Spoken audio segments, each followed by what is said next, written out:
પાટણ જિલ્લાના સાતલપુર તાલુકાના ઘડા ગામ ખાતે રહસ્યમય ઘટના બની, જેમાં બોરવેલ જેવા ખાડામાંથી રાત્રિના સમયે સતત ધુમાડા નીકળતા સમગ્ર સાતલપુર પંથકમાં ચકચાર મચી જવા પામી। જમીનમાંથી ધુમાડાના ગોટે ગોટા નીકળતા વિડીયો પણ સોશિયલ મીડિયા પર વાયરલ થયો। જમીનમાંથી સતત નીકળતા ધુમાડાથી લોકોમાં પણ ભયનો માહોલ જોવા મળી રહ્યો છે।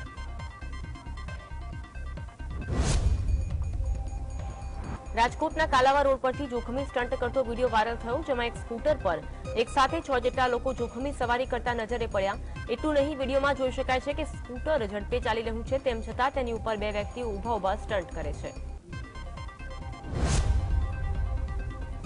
રાજકોટ મહાનગરપાલિકાની ભરતીના પરીક્ષા પેપરમાં ગોબાચારીનો યુવા નેતા યુવરાજસિંહે આરોપ લગાવ્યો। મહાનગરપાલિકામાં 33 મલ્ટીપર્પઝ હેલ્થ વર્કર માટે 10,000 ઉમેદવારોએ પોતાની ઉમેદવારી નોંધાવી હતી। આ ભરતી માટે લેખિત પરીક્ષાનું આયોજન થયું, જો કે પરીક્ષાના પેપરમાં ગણિત, જોડણીની ભૂલ અને ભાષાંતરની ભૂલો હતી। આરએમસીના બનાવેલા પ્રશ્નોમાં પણ ભૂલ હોવાના યુવા નેતા યુવરાજસિંહે સોશિયલ મીડિયામાં તસવીર સાથેના પુરાવા દર્શાવ્યા હતા। સાબરકાંઠાના હિંમતનગર વિધાનસભાના પૂર્વ ધારાસભ્ય નાથાભાઈ દેવજીનું અવસાન થયું। જનસંઘ સમયના ભારતીય જનતા પાર્ટીના પૂર્વ ધારાસભ્યનું અવસાન થયું, જેમની અંતિમ યાત્રા તેમના હિંમતનગરના નિવાસ સ્થાનેથી નીકળશે।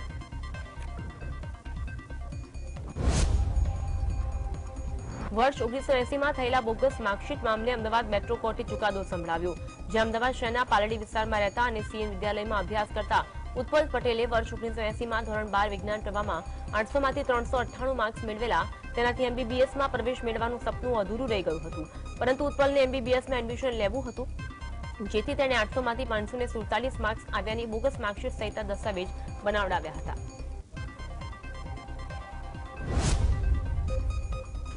લોકસભાની ચૂંટણીના પડઘમ વાગી રહ્યા છે, ત્યારે વડોદરા શહેર ભાજપ કાર્યાલય ખાતે 2024માં થનારી આગામી લોકસભાની ચૂંટણીના માર્ગદર્શન માટે અગત્યની બેઠક યોજાઈ, જેમાં વડોદરા લોકસભા બેઠકના ક્લસ્ટર પ્રભારી પ્રદીપસિંહ જાડેજા, પ્રદેશ ઉપાધ્યક્ષ લોકસભા પ્રભારી લોકસભા સંયોજક ભરતભાઈ શાહ સહિતના ધારાસભ્યો અને ભાજપના અગ્રણીઓ ઉપસ્થિત રહ્યા હતા। દ્વારકાના ઓખાબેટ દ્વારકા વચ્ચે ચાલતી ફેરી બોટમાં 16 જેટલી બોટને દંડ ફટકારવામાં આવ્યો। આ દંડ તેમને નિયમનો ભંગ બદલ ફટકારાયો। યાત્રિકોની સલામતીને ધ્યાને લઈ જીએમબી દ્વારા 16 બોટો વિરુદ્ધ કડક કાર્યવાહી કરવામાં આવી હતી। વડોદરામાં એસએમસીની રેડના 18 દિવસ બાદ પીઆઈને સસ્પેન્ડ કરવામાં આવ્યા। જવાહરનગર પોલીસ મથકના પીઆઈ એમએન શેખને ડીજીના આદેશ બાદ સસ્પેન્ડ કરવામાં આવ્યા। એસએમસીએ જીઆઈડીસી વિસ્તારમાંથી ₹32 લાખનો મુદ્દામાલ ઝડપી પાડ્યો હતો। એસએમસીની રેડમાં જવાહરનગર પોલીસ ઉમટી ઝડપાઈ હતી।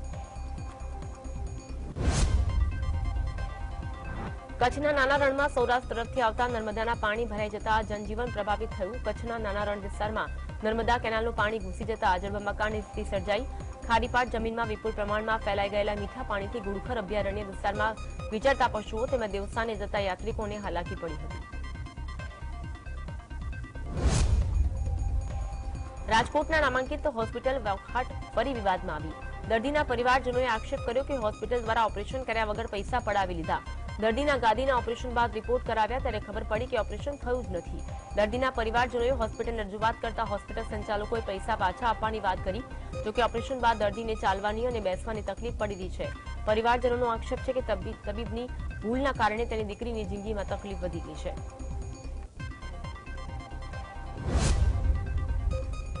હાલોલ પાલિકાના અંધેર અને વરવા વહીવટે એક વૃદ્ધનો ભોગ લીધો। હાલોલની શહેર મધ્યે ગજાનન રેસીડેન્સીમાં હાર્ટ એટેક આવતા વૃદ્ધના સારવાર માટે એમ્બ્યુલન્સ બોલાવી, પરંતુ સોસાયટીના જતા રસ્તામાં ગટરની કામગીરી અધૂરી હોવાના કારણે એમ્બ્યુલન્સ છેક સુધી પહોંચી ન શકી, જેના કારણે સમયસર સારવાર ન અભાવે વૃદ્ધનું મોત નીપજ્યાનો સ્થાનિકોએ આક્ષેપ કર્યો।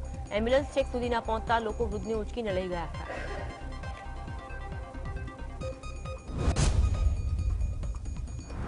સુરેન્દ્રનગર કલેક્ટર કચેરીમાં ગાંધીજીની એક પણ તસવીર જોવા ન મળતા રાષ્ટ્રપિતા કેમ ગાયબ થયા તે સવાલ ઉઠ્યા।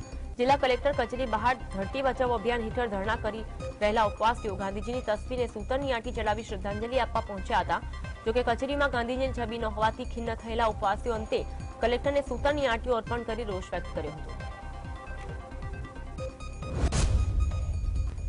ગણતંત્ર દિવસે દિલ્હીના કર્તવ્ય પથ પર દરેક રાજ્યોના વિવિધ થીમ સાથેના ટેબ્લો રજૂ થયા છે। ગુજરાતની સાંસ્કૃતિક અને પ્રવાસન વિરાસત ઝાંખી બીજા વર્ષે પણ દેશની જનતાની પ્રથમ પસંદગી બની। દોડોની થીમ દર્શાવતા ટેબ્લોને પ્રથમ ક્રમાંક મળતા ગુજરાતનું ગૌરવ વધ્યું। ગુજરાતના ટેબ્લોને 2 એવોર્ડ મેળવવાનું ગૌરવ પ્રાપ્ત થયું। આ ગૌરવ સન્માન માટે મુખ્યમંત્રી ભૂપેન્દ્ર પટેલે અભિનંદન પાઠવ્યા અને જનતા જનાર્દનનો આભાર માન્યો।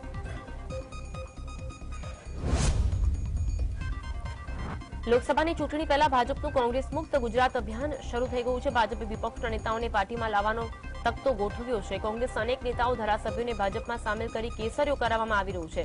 તેવામાં માતાના બાબુભાઈ, રૂમાલભાઈ સોલંકી, અશ્વિનભાઈ પરમાર, દિનેશભાઈ સોલંકી સહિત 26 જેટલા કોંગી કાર્યકરો ભાજપમાં જોડાયા।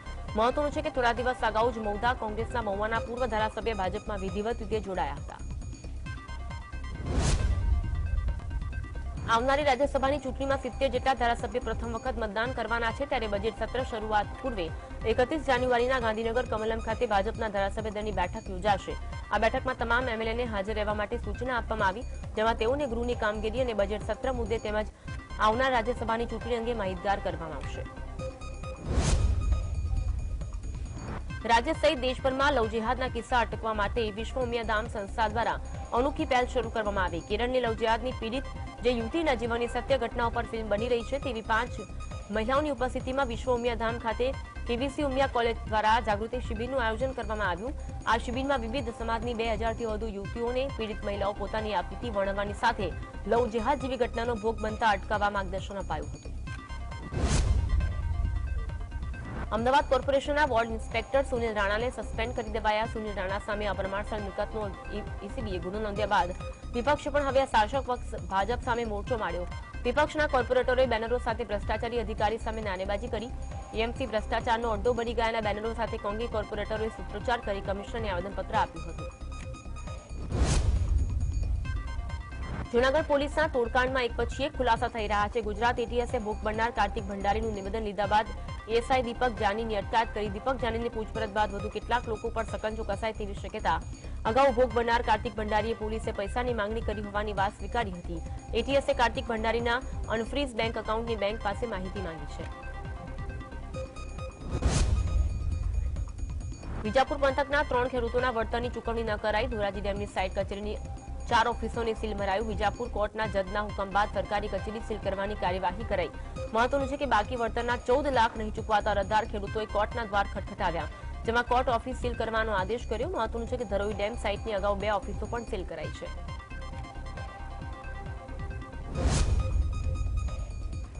પાટણ જિલ્લામાંથી પસાર થતી નર્મદા કેનાલ વારંવાર વિવાદોમાં આવે છે। અહીં ખાસ કરી રાધનપુર, સાંતલપુર પંથકની કેનાલો ખેડૂતો માટે સમસ્યારૂપ બની।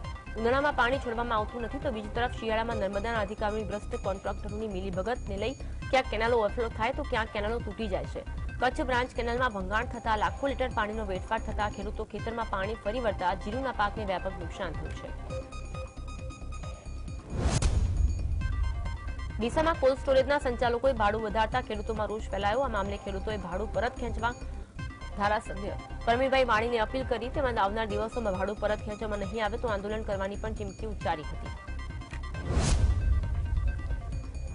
સાબરકાંઠા જિલ્લાના વિજયનગર તાલુકા વિકાસ અધિકારી સાગર બોદર સામે વિરોધના સૂર ઉઠી રહ્યા છે। તેઓ લોકોના ફોન નહીં ઉપાડતા હોવાનો મુદ્દો સોશિયલ મીડિયામાં ચગ્યો। પૂર્વ રાજકારણીએ ભ્રષ્ટાચારના આક્ષેપ કરી માહિતી છુપાવતા હોવાનો આક્ષેપ મૂક્યો। આ ઉપરાંત ટીડીઓ સરકારી ગાડીનો વીમો પણ પૂરો થઈ ગયો હોવાની બાબતે ડીજીપીને ટેગ કરી પોસ્ટ મુકાઈ। આ મામલે વિજયનગર તાલુકા પંચાયતના પૂર્વ પ્રમુખે ટ્વીટ કરતા ભારે હડકંપ મચી જવા પામ્યો છે। મહેસાણા જિલ્લાની ઊંઝા નગરપાલિકાના પ્રમુખ પદ માટેની ચૂંટણી પ્રાંત અધિકારીના પ્રમુખ સ્થાને યોજાઈ। તાજેતરમાં દીક્ષિતભાઈ પટેલે પ્રમુખ પદેથી રાજીનામું આપતા ચૂંટણી યોજાઈ, જેમાં નવા પ્રમુખ તરીકે જિજ્ઞાબેન પટેલની વરણી કરવામાં આવી। જિજ્ઞાબેન પટેલ વોર્ડ નંબર 3ના કોર્પોરેટર છે। ઊંઝા નગરપાલિકામાં ભાજપનું શાસન છે। સર્વાનુમતે પ્રમુખ તરીકે જિજ્ઞાબેન પટેલની વરણીને ઉપસ્થિત 36 કોર્પોરેટરોએ આવકારી હતી।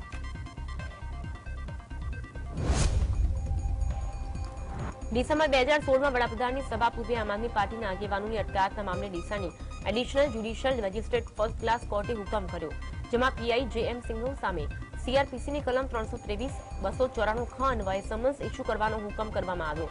મહત્વનું છે કે આ કેસમાં સિવિલ ડ્રેસમાં આવેલા પોલીસ કર્મચારીઓ ઓળખાણ આપ્યા વગર ફરિયાદીને ગાડીમાં બળજબરીપૂર્વક લઈ ગયા હતા। નવસારી શહેરમાં પાણી કાપ ઉઠાવ્યા છતાં શહેરમાં ટેન્કરાય થંભી રહ્યું નથી।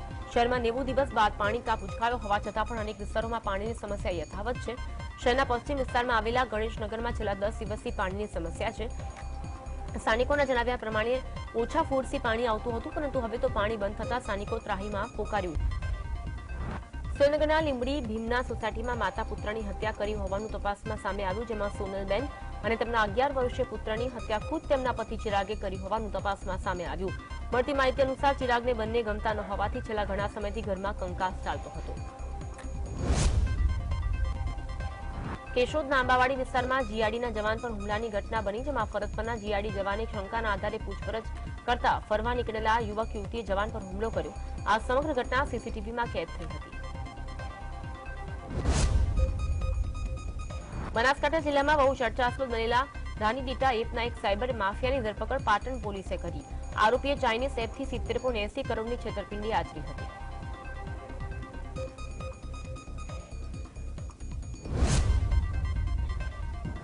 સુરત શહેરના અઠવા ગેટ નજીક હત્યાનો બનાવ સામે આવ્યો, જ્યાં પિન્ટુ નામના વ્યક્તિની જાહેરમાં 6 જેટલા ચપ્પુના ઘા ઝીકી હત્યા થઈ ચૂકી. આ હત્યા સૂર્યા મરાઠી ગેંગના સભ્યએ કરી હોવાનું સામે આવ્યું. હાલ ઉમરા પોલીસે હત્યાનો ગુનો નોંધીને તપાસ હાથ ધરી છે. મહેસાણાના આઝાદ ચોકમાં દૂધના વેપારી સાથે લુખ્ખા તત્વો દ્વારા બબાલ કરવામાં આવી, જ્યાં પટવા પોર્ટ પાસે આવેલા શ્વેતા ડેરી નામના દુકાન માલિક સાથે પ્રથમ માથાકૂટ કરી બાદમાં પથ્થરમારો થયો. આ ઘટનામાં વેપારીને સામાન્ય ઈજા પહોંચી હતી. બનાસકાંઠાના ડીસામાં રખડતા ઢોરનો ત્રાસ યથાવત જોવા મળ્યો, જ્યાં બોહેણ પાસે રસ્તા વચ્ચે આખલું આવી જતા કાર ચાલકને અકસ્માત નડ્યો, જોકે કારમાં સવાર 5 લોકોનો આબાદ બચાવ થયો. વીરપુરના જેતપુર રાજકોટ હાઈવે પર દૂધ ભરેલ ટેન્કરે પલટી મારી. આ ટેન્કર ગોંડલ અને વીરપુર વચ્ચે ચોરડી ગામ જઈ રહ્યું હતું, તો દૂધ ભરેલું ટેન્કર પલટી જતા દૂધ નદીની જેમ વહ્યું, જેના કારણે લોકોને દૂધ લેવા માટે પડાપડી કરી, જેનો વિડીયો વાયરલ થયો હતો.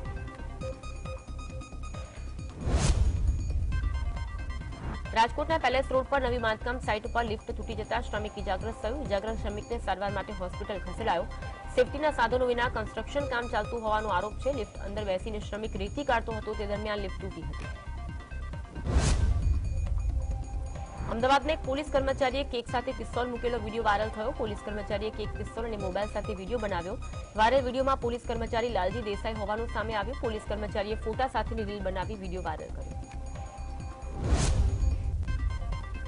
વલસાડના ઉમરગામ વિસ્તારમાં કરિયાણાની દુકાનમાં આવેલી મહિલાની ચેન સ્નેચિંગની ઘટના બની, જ્યાં દુકાનદાર મહિલા પાસે ગ્રાહક બની આવેલ બાઇક ચાલકોને ગળામાંથી ચેન ખેંચી ગયા, જે સમગ્ર ઘટના સીસીટીવીમાં કેદ થઈ. સુરતના જહાંગીરપુરા વિસ્તારમાં 5 સંતાનના પિતાએ સગીરાને ગર્ભવતી બનાવવાની ઘટના સામે આવી, જ્યાં આ નરાધમ સગીરાને આંધળો પાટો રમવાને બહાને અડપલા કરતો હતો અને છેલ્લા 1 વર્ષથી મોબાઈલમાં અશ્લીલ વિડીયો બતાવી દુષ્કર્મ કરતો હતો. હાલ પોલીસે 39 વર્ષીય નરાધમની ધરપકડ કરીને તપાસ હાથ ધરી છે.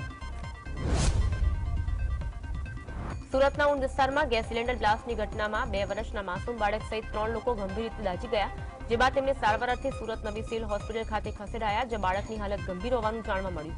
રસોઈ બનાવતી વેળાએ ગેસ લીકેજ બાદ અચાનક આગ લાગતા ગેસ સિલિન્ડર બ્લાસ્ટ થયો હતો. વડોદરા જિલ્લાના વરણામા પોલીસ સ્ટેશનની હદમાં આવેલા શંકરપુરા ગામના સરપંચ મહેશ ગોહિલ, તેનો પુત્ર અક્ષય મહેશ ગોહિલ તથા વિશાલ મહેશ ગોહિલ, આ ત્રણેય પિતા પુત્ર ખુલ્લેઆમ શંકરપુરા ગામે વિદેશી દારૂ વેચતા હોવાની બાતમી જિલ્લા વડોદરા લોકલ ક્રાઇમ બ્રાન્ચને મળી હતી. બાતમીના આધારે જિલ્લા લોકલ ક્રાઇમ બ્રાન્ચના પોલીસ કર્મચારી રેડ કરી.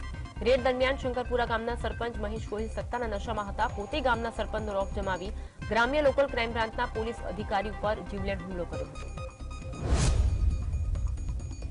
ભાવનગર શહેરમાં કોર્પોરેશનના કર્મચારીની હત્યા કરવામાં આવી. શેલરસા ચોક પાસે ઇલિયાભાઈ બેલી હોવા નામના કર્મચારી પર અસામાજિક તત્વોએ તીક્ષ્ણ હથિયાર વડે ઘા ઝીકી, તેઓ ગંભીર રીતે ઇજાગ્રસ્ત થયા અને સારવાર અર્થે તેમને હોસ્પિટલ ખસેડાયા. ફરજ પરના તબીબે તેમને મૃત જાહેર કર્યા. બનાવને પગલે પોલીસે તપાસ હાથ ધરી છે. ભરૂચ એસઓજી પશ્ચિમ વિસ્તારમાં મહમદપુરા સર્કલ પાસે આવેલી શોપિંગ સેન્ટરમાંથી ગેરકાયદેસર મની એક્સચેન્જનો પર્દાફાશ થયો. એસઓજીએ મની એક્સચેન્જના નામે ફોરેન કરન્સી એક્સચેન્જનો શંકાસ્પદ ગેરકાયદેસર નેટવર્કનો પર્દાફાશ કર્યો. પોલીસે 2 ઇસમોને પકડી તેમની પાસેથી ભારતીય અને વિદેશી ચલણી નોટો મળી કુલ ₹56 લાખથી વધુનો મુદ્દામાલ જપ્ત કર્યો. રાજકોટના થોરાળા મેઇન રોડ પર દબાણ હટાવવા ગયેલી પોલીસ અને સ્થાનિકો વચ્ચે ઘર્ષણ થયું. પાથરના વાળાને હટાવવાની કામગીરી દરમિયાન પોલીસ પર પથ્થરમારો થયો. રોષે ભરાયેલા ટોળાએ પીઆઈને ઘેરી લેતા મામલો તંગ બન્યો. આ ઘર્ષણ દરમિયાન પીઆઈની હાજરીમાં એક વ્યક્તિને ફિનાઇલ પી લેતા સ્થિતિ વધુ વણસી. આ સમગ્ર ઘટનાનો વિડીયો સામે આવ્યો. આ ઘટના બાદ પોલીસ ફોર્સને બોલાવી સમગ્ર વિસ્તારમાં ચાંપતો બંદોબસ્ત ગોઠવાયો. આ પથ્થરમારામાં એક મહિલા પોલીસકર્મી પણ ઘાયલ થયાનું જાણવા મળ્યું.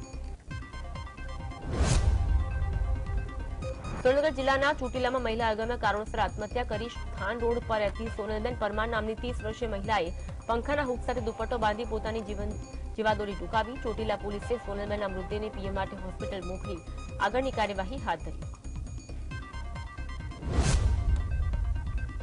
લીંબડીના ભીમના સોસાયટી વિસ્તારમાંથી મકાનમાંથી મળેલા માતા અને પુત્રના મૃતદેહને સ્વીકારવાનો પરિવારે ઇનકાર કર્યો. માતા અને પુત્રની હત્યા બાદ પિતા ફરાર થઈ ગયાનો મૃતકના પરિવારજનોએ આક્ષેપ કર્યો. ફરાર પિતાની ધરપકડ નહીં થાય ત્યાં સુધી લાશ સ્વીકારવાનો ઇનકાર કર્યો. મહત્વનું છે કે મકાનમાંથી 11 વર્ષના બાળક અને તેની માતાની લાશ મળી આવી હતી.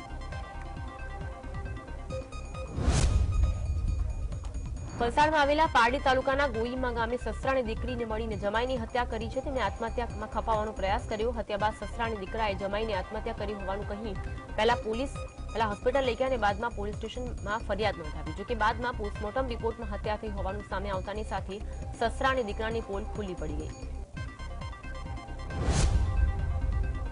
ગોધરા શહેરના લીલેસરા હાઈવે પરથી જાન પસાર થઈ રહી હતી, જેમાં કાર પર જોખમી સ્ટન્ટ કરી નાખતા યુવાનનો વિડીયો સોશિયલ મીડિયામાં વાયરલ થયો. એટલું નહીં, એક યુવાન કારના બોનેટમાં ભાગે ઉભો રહી નાચી રહ્યો હતો. આ ઘટનાનો વિડીયો વાયરલ થયો છે.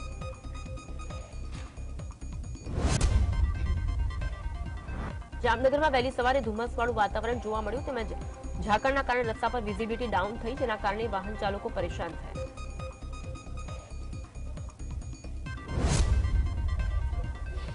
ગીર ગઢડાના હરમડિયા ગામે સિંહોનું આગમન થયું, જેમાં નરસિંહો ગામના રાતે પ્રવેશના દ્રશ્યો સામે આવ્યા. મહત્વનું છે કે આ ગામમાં અવારનવાર સિંહો આવી ચડે છે.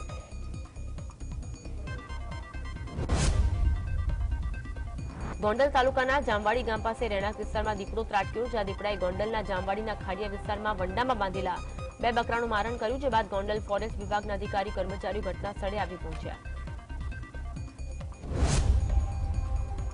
મહેસાણા નગરપાલિકાની મળેલી સામાન્ય સભામાં 68 કામો અંગે નિર્ણય લેવામાં આવ્યો, જેમાં બાંધકામ શાખાના રોડ, વરસાદી લાઇન, બ્લોક સહિતના 32 કામો પર મંજૂરીની મહોર મારવામાં આવી. આ સાથે આગામી વર્ષ 2024-25 દરમિયાન સ્વર્ણિમ જયંતિ મુખ્યમંત્રી શહેરી વિકાસ યોજના અંતર્ગત ફાળવાયેલી 7 કરોડની ગ્રાન્ટમાંથી વિવિધ કામોમાં આયોજન અંગે ચર્ચા કરવામાં આવી. ગુજરાત સરકારના હવામાન વિભાગે કરેલી આગાહી પ્રમાણે રાજ્યમાં ઠંડીથી આંશિક રાહત મળે તેમજ તાપમાન ટૂંકું રહેશે. વેસ્ટર્ન ડિસ્ટર્બન્સ સક્રિય થતા 24 કલાક બાદ તાપમાનનો પારો 2 ડિગ્રી જેટલો ઉચકાશે.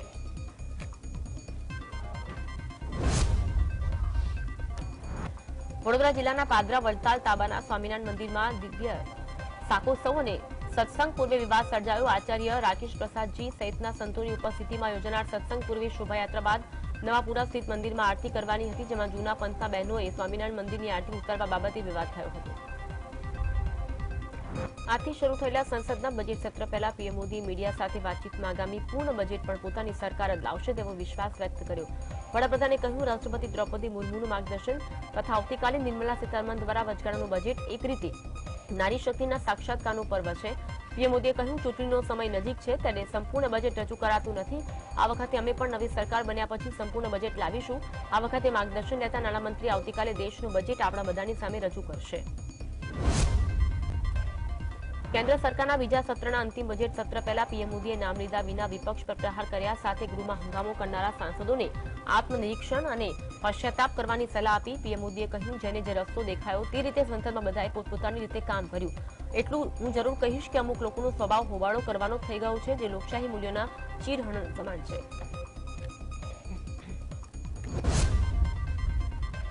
કેન્દ્રની મોદી સરકારના બીજા કાર્યકાળનું અંતિમ સંસદ સત્ર શરૂ થયું ત્યારે વર્તમાન સરકારના અંતિમ સત્રની શરૂઆત રાષ્ટ્રપતિના અભિભાષણથી થઈ. રાષ્ટ્રપતિ દ્રૌપદી મુર્મુ પરંપરાગત રીતે બગીમાં સવાર થઈ પોતાના કાફલા સાથે રાષ્ટ્રપતિ ભવનથી સંસદ ભવન પહોંચ્યા. પીએમ મોદીએ સંસદ ભવન પર તેઓને આવકાર્યા. બજેટ સત્રની શરૂઆતમાં રાષ્ટ્રપતિએ સંસદના બંને ગૃહોને સંબોધિત કર્યા. રાષ્ટ્રપતિ દ્રૌપદી મુર્મુ જ્યારે પોતાના કાફલા સાથે રાષ્ટ્રપતિ ભવનથી નવા સંસદ ભવન પહોંચ્યા તે સમયે ઉપરાષ્ટ્રપતિ પીએમ મોદીએ તેમને આવકાર્યા અને રાષ્ટ્રપતિની અધ્યક્ષતામાં તમામ નેતાઓ સંસદ ભવન પહોંચ્યા અને રાષ્ટ્રગાન સાથે સંસદની કાર્યવાહી શરૂ થઈ. કેન્દ્ર સરકારના અંતિમ સંસદ સત્રમાં રાષ્ટ્રપતિ અભિભાષણ દરમિયાન મોદી સરકારના 10 વર્ષના કાર્યકાળની સિદ્ધિઓ રજૂ કરવામાં આવી. રાષ્ટ્રપતિએ એક ભારત શ્રેષ્ઠ ભારતને 21મી સદીનો મંત્ર ગણાવ્યો. કહ્યું કે નવા સંસદ ભવનમાં તેમનું પ્રથમ સંબોધન છે. સંસદમાં સંબોધન દરમિયાન રાષ્ટ્રપતિ દ્રૌપદી મુર્મુએ રામ મંદિરનો ઉલ્લેખ કરતા સમગ્ર ગૃહ તાળીઓના ગડગડાટથી ગુંજી ઉઠ્યું. ગૃહમાં જય શ્રી રામના નારા લાગ્યા. તેમણે કહ્યું કે રામ મંદિરના નિર્માણની આકાંક્ષાઓ સદીઓથી હતી અને આજે પૂર્ણ થઈ. રાષ્ટ્રપતિ આગળ બોલતા કહ્યું, સંસદમાં સત્તા પક્ષના સાંસદોનો ઉત્સાહ વધ્યો. પીએમ મોદીએ કેન્દ્રીય ગૃહપ્રધાન અમિત શાહ સહિતના પ્રધાનમંડળના સભ્યો અને સાંસદોએ મેજ થપથપાવી ખુશી વ્યક્ત કરી હતી. નવા સંસદના રાષ્ટ્રપતિએ પોતાના સંબોધન દરમિયાન જમ્મુ કાશ્મીરમાંથી હટાવી લેવાયેલા આર્ટિકલ 370નો પણ ઉલ્લેખ કર્યો. કહ્યું કે જમ્મુ કાશ્મીરમાં આર્ટિકલ 370 હવે ઇતિહાસ બની ચૂક્યો છે. આ સમયે ઉપસ્થિત સાંસદોએ દેશ થપથપાવી અને આ ઉપરાંત રાષ્ટ્રપતિએ કહ્યું કે દુનિયામાં ગંભીર સંકટો છતાં ભારત ઝડપથી વિકસિત થઈ રહ્યું છે. સરકાર મહત્વપૂર્ણ બિલ લાવી રહી છે અને આ એવો કાયદો છે જે વિકસિત ભારતની સિદ્ધિની મજબૂત પહેલ છે. છત્તીસગઢના બીજાપુર જિલ્લામાં આવેલા ટેકલપુડીમ ગામમાં સુરક્ષા દળો અને નક્સલવાદીઓ વચ્ચે થયેલી અથડામણમાં શહીદ થનારા 3 જવાનોને પ્રદેશના મુખ્યમંત્રી વિષ્ણુદેવ સાયે શ્રદ્ધાંજલિ પાઠવી. આ સાથે સીમ બસ્તર જિલ્લાના કરણપુર સ્થિત 201 કોબરા સીઆરપીએફ કેમ્પ પહોંચ્યા. ત્યાં તેમણે શહીદ જવાનને પુષ્પાંજલિ અર્પણ કરી શ્રદ્ધાંજલિ અર્પણ કરી. જેડીયુ પાર્ટીના નેતા સંજય કુમારે જણાવ્યું, વિપક્ષી ગઠબંધન બનવાનું કામ નીતિશ કુમારે શરૂ કર્યું. મોટાભાગના બિન ભાજપ મુખ્યમંત્રી કોંગ્રેસ વગર ગઠબંધન બનાવવા માંગતા હતા, પરંતુ નીતિશ કુમારે કોંગ્રેસને સાથે લેવાની વાત કરી. નીતિશ કુમાર ઘણા સમયથી કહી રહ્યા હતા કે તમામ બાબતો નક્કી કરી લેવી જોઈએ, પરંતુ 6 મહિનામાં કંઈ પણ થયું નહીં. કેટલાક લોકો ગઠબંધનમાં ષડયંત્ર રચી રહ્યા છે. તેલંગાણા વિધાનસભાની ચૂંટણીના પ્રચાર દરમિયાન કોંગ્રેસ પાર્ટીના નેતા રાહુલ ગાંધી પ્રદેશના લોકોને જે વચનો આપ્યા તેમને પૂરા કરવાનો પ્રયાસ કરી રહ્યા છે. તેલંગાણાના પરિવહન મંત્રી પૂનમ પ્રભાકરે જણાવ્યું, પાર્ટી હાઈકમાન્ડની જાહેરાત અનુસાર તેલંગાણામાં સરકારે ઓબીસી જાતિ આધારિત વસ્તી ગણતરી કરવાનો નિર્ણય લીધો છે. તમિલનાડુ સરકારના હિન્દુ ધર્મ અને ચેરિટેબલ એન્ડોર્સમેન્ટ વિભાગે મદ્રાસ હાઈકોર્ટ તમામ હિન્દુ મંદિરોમાં બોર્ડ લગાવવાનો નિર્દેશ આપ્યો અને આ બોર્ડમાં બિન હિન્દુઓને ધ્વજ સ્તંભની આગળ જવાની મંજૂરી નથી તેમ લખવાનો નિર્દેશ કરાયો. કોર્ટે વધુમાં કહ્યું, હિન્દુઓને પણ તેમના ધર્મને માનવા અને તેનું પાલન કરવાનો અધિકાર છે. કોઈ પિકનિક સ્પોટ કે પ્રવાસન સ્થળ નથી. કોંગ્રેસની ભારત જોડો ન્યાયયાત્રા બિહારના પૂર્ણિયા પહોંચી. ખેડૂતોને સંબોધન દરમિયાન રાહુલ ગાંધીએ જણાવ્યું, માત્ર પોકળ વાત કરી રહ્યું નથી, પરંતુ ખેડૂતોને 72,000 કરોડ રૂપિયાની લોન માફ કરી હતી. જમીન સંપાદન બિલ અમે લાવ્યા. છત્તીસગઢ, રાજસ્થાનમાં અમારી સરકાર હતી ત્યારે અમે ખેડૂતોને તેમના કૃષિ ઉત્પાદન માટે યોગ્ય ભાવ ઉપલબ્ધ કરાવ્યા. અમે ખેડૂતો માટે કામ કર્યું છે. કોંગ્રેસ અધ્યક્ષ મલ્લિકાર્જુન ખડગે દાવો કર્યો, વર્ષ 2024માં જો પીએમ મોદી ફરીવાર વડાપ્રધાન બનશે તો પછી કોઈ ચૂંટણી નહીં થાય. કોંગ્રેસના નેતાના દાવા પર પ્રતિક્રિયા આપતા ભાજપના નેતા ગિરિરાજસિંહે જણાવ્યું, ખડગે પોતાની પાર્ટીના નેતાઓ દ્વારા જે કરવામાં આવ્યું છે નજરથી બધાને કેમ જુએ છે.